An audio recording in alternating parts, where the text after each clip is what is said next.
What's up, comic book collectors, and welcome back to another video. In today's video, we will be going over the second quarter top 10 books that were picked up. So if you like this kind of content, please consider hitting subscribe, smashing that like button, leave me a comment letting me know what you thought of the video and the channel.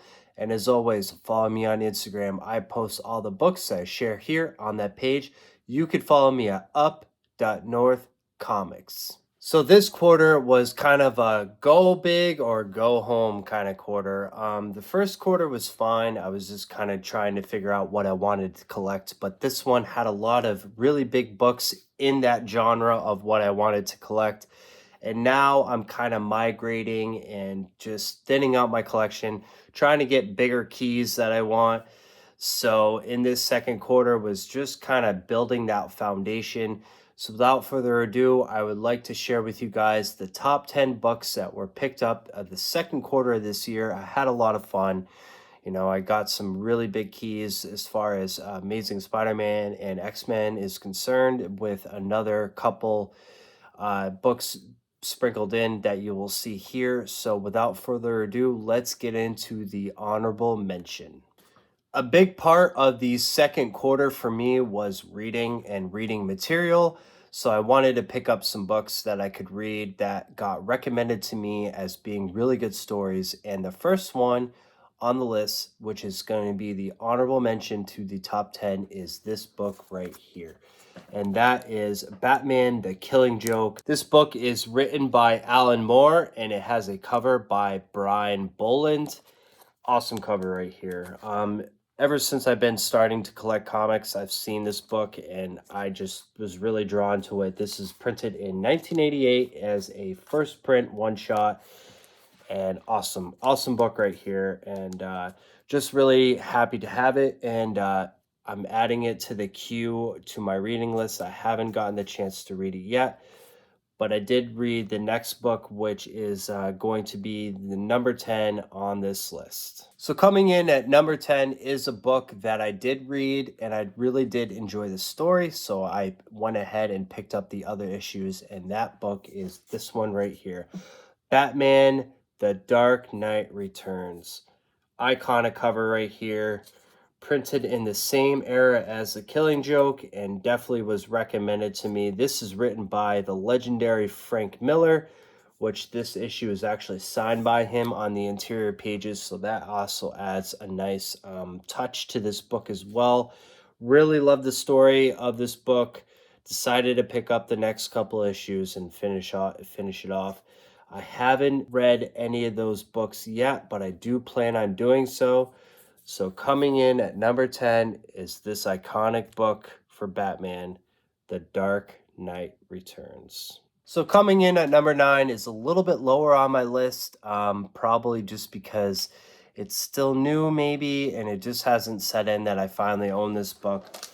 But that is Fantastic Four, number 45. Really love this cover on this book. It's the first Inhumans, and this one was picked up recently for Father's Day. So I really love this book. I really love the cover. I really love the grade that it's in. I like the custom label up here. I have this one lower just because the other books are just a touch higher. So I have this one at number 9, but it's quickly becoming one of my favorite books in my collection. Fantastic Four, Among Us, Hide the Inhumans. Coming in at number 8 was a book that I was so excited to pick up, and that is this right here, X-Men number 129. Many first appearances in this book. You got Kitty Pryde, you got the White Queen, and you also have the Hellfire Club, all making a first appearance in this book. It's got a great story. It's got a great cover. If you're an X-Men fan like me, what is not to love about this book? I actually own 2 of this issue just because I love it so much. And this copy right here, I do plan on taking to Terrificon and hopefully getting Chris Claremont to sign the front cover. So coming in at number 8 is X-Men number 129. Coming in at number 7 was also a book that I was really happy to add to my collection and was excited to add to my collection. And this is X-Men number 141. This one is the first issue in the Days of Future Past storyline. You got Wolverine, you got Kitty Pryde right here. Just an iconic cover. If you're an X-Men fan, I'm sure you've seen this book many times. Really, really happy to add this one. And this is another copy that I'll be bringing with me to Terrificon to hopefully be getting Chris Claremont to sign the front cover. And just overall, love this book. It is a high-grade newsstand right here. So coming in at number 8, one of my favorite X-Men books, X-Men number 141. Coming in at number 6 was a really big book that I was hoping to upgrade once I got my feet wet into comic collecting, and that is this book right here, Hulk number 340. When I saw this book posted on Instagram, I immediately knew I needed to add it. High grade newsstand, you got the 9.0 custom label right here. This book just pops, and it looks really good on display with my other slabs that I have. So I knew that owning this book already, I really wanted to upgrade it this year. So I took my opportunity and grabbed this one. So coming in at number 6 is one of the most iconic Wolverine covers ever, and that is Hulk number 340. And now we finally get into the top 5, and this book definitely had to make the top 5. And that book is Wolverine number 1 limited series, Frank Miller cover right here. Amazing. If you are a Wolverine fan, you definitely have this book in your collection. High grade newsstand. This one was picked up from my good buddy Dan's X-Men Comics, which makes it even more special just because he's a good friend of mine. So to add this one to my collection, I definitely needed to happen. I already had a direct copy, but I really wanted a newsstand copy, which is just a touch better than having a direct. So coming in at number 5, Wolverine limited series number 1. Coming in at number 4 was another book that comes from a really good friend of mine, that is Brandon over at Mons Comics, and he sent me this, Spider-Man number 122. You got the next issue after the death of Gwen Stacy right here. You actually have the death of Green Goblin. Iconic book. If you're a Spider-Man collector, you definitely need this, especially if you're a Bronze Age Spider-Man collector like myself. I actually own 2 of this book as well, just because I really love it. I really love the cover, really love the issue and the story. So coming in at number 4 is ASM number 122, The Death of the Green Goblin. Coming in at number 3 is on the list a little bit higher than 122 because that is 121. This book was actually purchased after 122 just because it was a little bit more pricey for a good reason.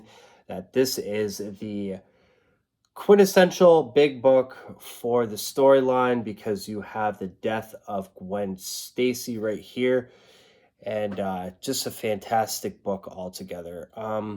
The cover is nice. It's a nice yellow cover, but the story inside is amazing. So if you don't own this book and you are an amazing Spider-Man fan like myself, you definitely need to pick up a copy.